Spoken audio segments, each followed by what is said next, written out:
The reason why people struggle so much with manifestation, and the reason why there has to be this whole industry with coaches and mentors and courses and ebooks and endless video content, is because the advice is only half advice most of the time, and it's focused on the completely wrong thing. Majority of people, if they have been in this space for a decent amount of time, then they will have already have done endless amounts of inner work. They will have already delved deep into their subconscious wounds and their childhood trauma and focused on their beliefs and listened to subliminals and affirmation tracks. The people in this community, especially the people who have not had much luck, those people are the people who have done more inner work than anybody else. But the problem is this over focus and this overemphasis on the mind. And this is where people kind of misunderstand how the brain and the body works. Your thoughts, your assumptions, how you feel and think about yourself on a daily basis, or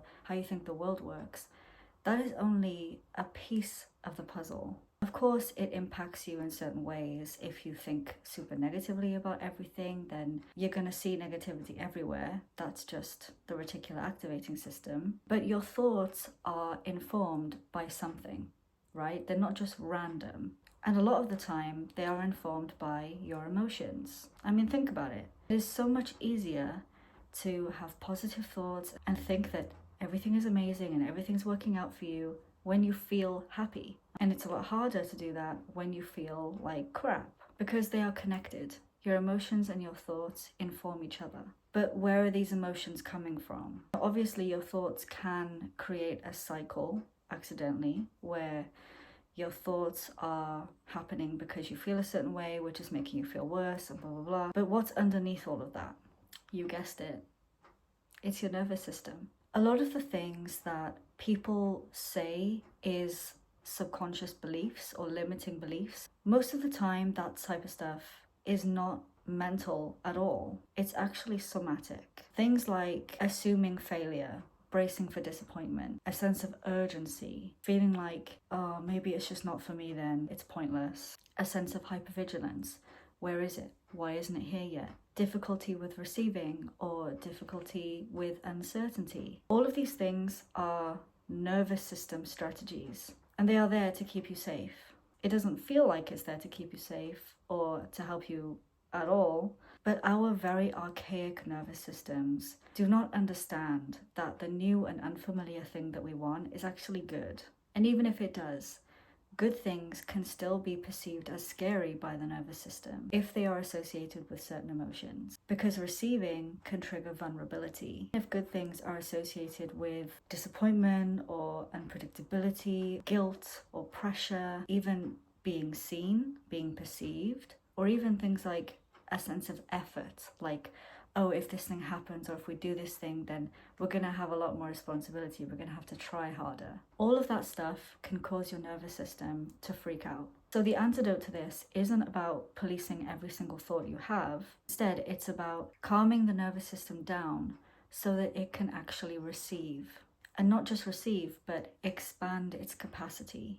We need to learn to be okay with a little bit of discomfort so that we can get what we want. We need to stay open to it. Because listen, you could work on yourself to the absolute max. You could have the highest sense of self-worth. You could have the best self-concept ever. And you could still be anticipating disappointment or failure. You could be giving up before give it a chance. You could be shutting down advice or ignoring solutions. And you could be absolutely intolerant to waiting, because you cannot trust and let go that things are actually happening. Your results will change when you can remain open and calm even when it's not here yet. And when I say open, I don't mean your emotions. I don't necessarily mean your thoughts either. I just mean being reachable, being responsive to life, accepting help, and being able to hold your desire without a sense of guilt or feeling like you're asking for too much. Because not every thought you have is part of a program. And you may think to yourself, well, I don't do any of those things. But the thing is, this type of behavior is incredibly subconscious. We don't realize that we're doing it. It's only with the power of hindsight that we can actually look back on certain things and think, Why was I so defensive? Why did I not want to accept help? Why was I so dismissive?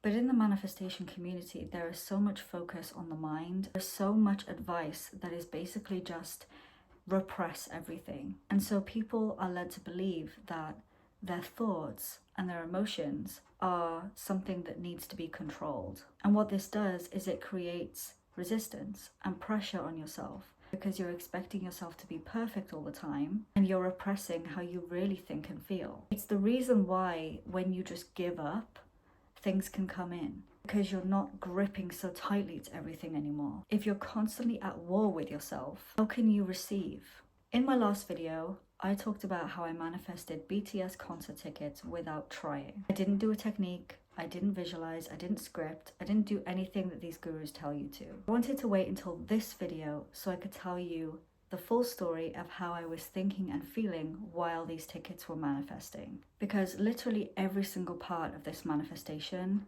goes against the usual advice. Before the tickets went on sale, I had kind of already given up on the idea.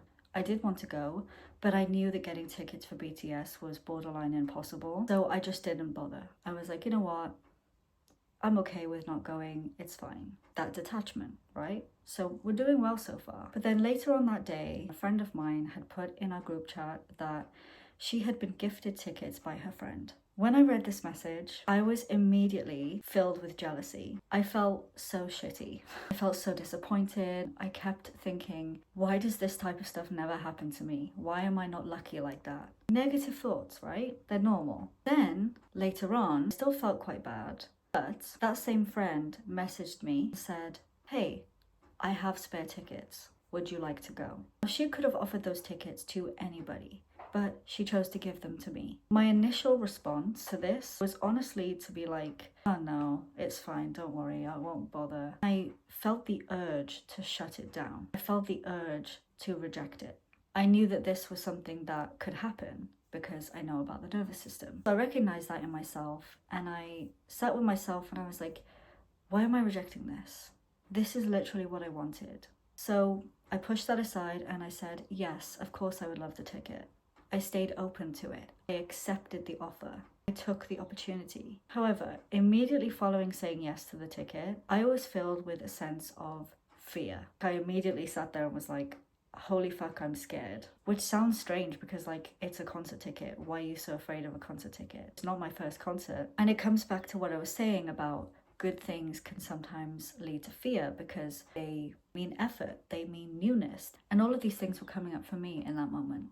Using the tools that I've talked about in my last video, I was able to regulate and calm myself down and say to myself, you know, it's okay that I feel this way.